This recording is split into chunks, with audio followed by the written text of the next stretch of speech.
Hello eFootball fans, welcome back to a brand new video. Today we're diving deep into the latest updates in the game.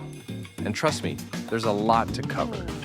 We're going to talk about the arrival of two legends, Yuto Nagatomo and Leonardo Bonucci. Then, we'll look at some of the biggest issues players are facing right now. Formations like 3-1-1-5 and 3-2-5 that actually crash the game, the matchup button that no longer works as well as before, and the improved tackling system that really changes how defending feels. And make sure to stick around until the end, because I'll tell you how to unlock Isco Showtime, an exclusive reward that very few players even know about.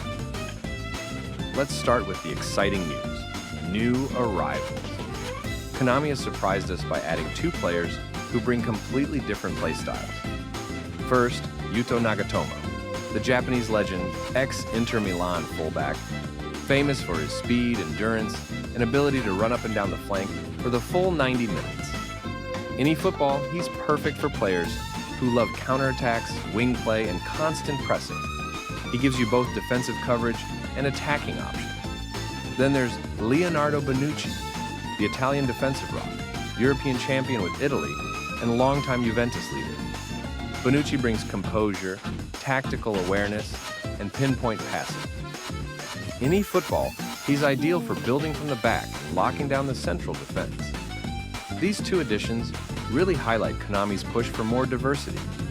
Whether you prefer all-out attack or solid defense, you now have more options.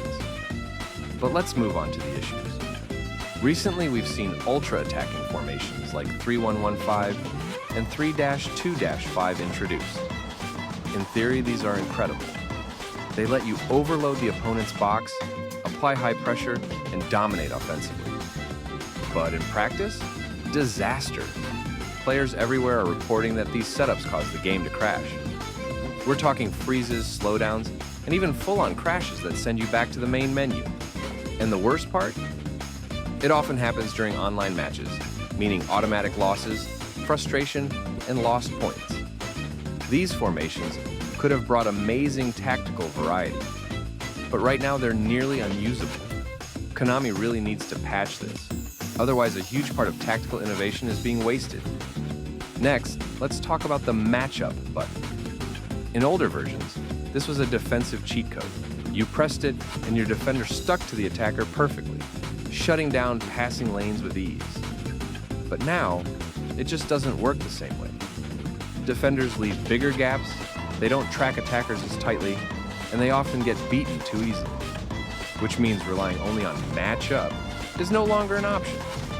The big question is this a bug, or did Konami do it on purpose? On one hand, it makes the game feel more realistic because in real football, no defender can just press one button and cancel a dribble. On the other hand, it tilts the balance, giving attackers a big advantage.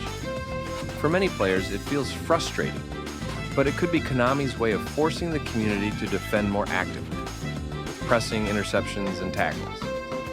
And speaking of tackles, here's a big improvement. Tackling has finally been fixed. Before, it was basically a gamble. Sometimes you won the ball, sometimes you gave away a foul, and sometimes you just missed completely.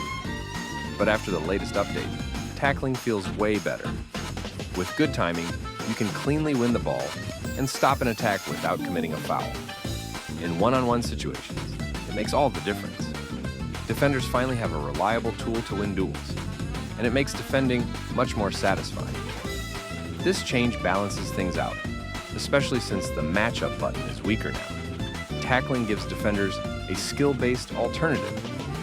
So, to sum it up, we've got positives like Nagatomo, Bonucci, and improved tackling, but also frustrating problems like crashing formations and a weaker matchup button. Overall, it feels like Konami is trying to make the game more realistic and challenging, but not everyone agrees with the direction.